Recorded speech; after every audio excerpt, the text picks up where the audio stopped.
Chag Sameach. Shabbat Shalom. As many of you know, I recently went to visit a friend in France who had a very serious illness. And he's really been through it all in the last number of years. It's a very sad story, young person, but also an inspiring story, because through it he's found and given so much love. Love of his family, of his daughters, of his friends who support him. He told me when I visited him, he had a moment where the anguish of it all, and he was in the military, and he turned to all of those he went to military school with, his military class, and asked the entire class, have I ever insulted you or hurt you? Because he wanted to ask for forgiveness and give forgiveness. And they responded, many he didn't even know personally. He said how much they admired him. You were a great person. So much love. And this is what has kept him going. And the Torah has so very many things, the basic laws of how to live as civilized people, conduct ourselves in this world and live well, a document of where we come from as a Jewish people, how we are to live. And it's also a path to living with love.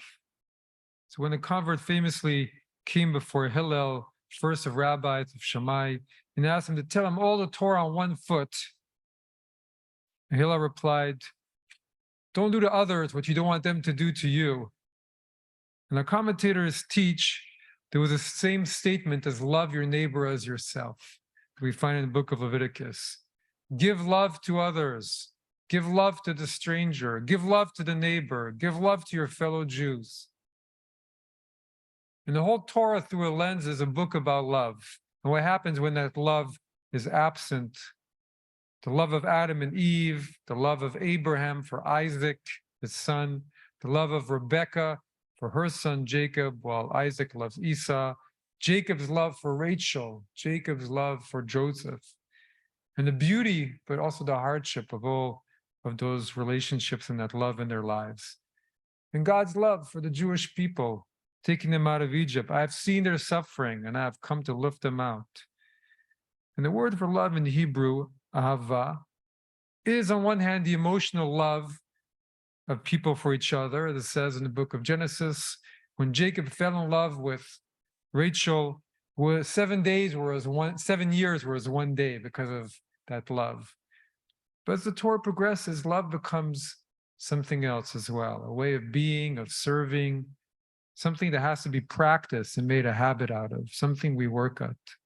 And in the book of Deuteronomy, the word ahava appears many, many times. And it's interesting, of all the verses that the sages pick to be the central prayer part of our daily services and prayers, they picked, Hear, O Israel, the Lord is our God, the Lord is one, and you shall love the Lord your God with all your heart, with all your might, and with all your soul. And so the Torah then becomes a path of love. Love, on one hand, for our Creator, but through the Creator for all of creation itself. And whenever we finish Amidah and Asim Shalom, we say the final prayer, bless us, Father, as one with the light of your face, because in the light of your countenance, you gave us the Torah of life and the love of kindness. And following the Torah is developing that love of kindness. And not only that, but every mitzvah, every offer, every deed that we do, every act, teach a Hasidim, can be an act of love. We do it out of love for the universe, love for the Creator, love of others as an offering. When we teach you should love your neighbor as yourself, the Baal Shem Tov, the founder of Hasidism, says, because we're all made in the image of God, we share the same self on one hand. And I remember a moment when my daughter Shava was very, very young, and we were separated for a few days, a few nights, and I flew in to join the rest of the family. And when she saw me, she started running towards me and jumped into my arms. And when she saw that, and when she ran up to me, I realized that we were one. And this is what true love is. When we're in love, we feel oneness. We feel we are one with others. And love is divine because when we truly love, we suddenly feel connected to everything. We feel connected to the oneness of the whole universe. We feel part of everything.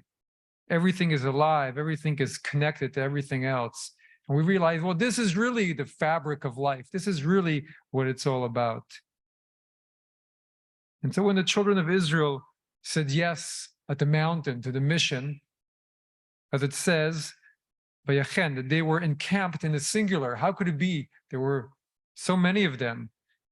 And Rashi says, it says them in the singular instead of the plural. They encamped because they were as one. They so loved each other at that moment. And they were filled with the presence of love. And that's what allowed them to receive the Torah and to say yes to the lofty mission that we're still living today, that was given to them. And what is that mission after all? That mission is fixing the world until the day God's name is one and will be one, as we say at the end of the Aleinu, a day when even the sheep and the wolf will see that they're actually one with each other, inexplicably, and the babe and the viper. As the prophets say, Olam Chesed Yibaneh, he will build a world of love. And so there was one day, we recall today, when we were wrapped in that love.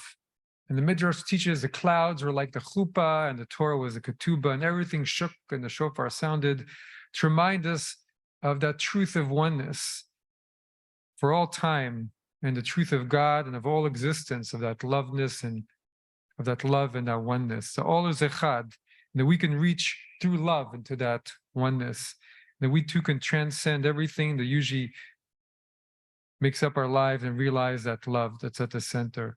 And so why did God give us the Torah? Because we needed a way, concrete creatures as we are, to seek out that experience of love and oneness. And the Torah is our way of doing that, connecting to the eternal. Every mitzvah, a pathway to the love and oneness. So when I visited my friend, I felt in the end that I received as much from him and from being there as I gave to him. And I saw how all the people in the town where he lived were greeting him and caring for him.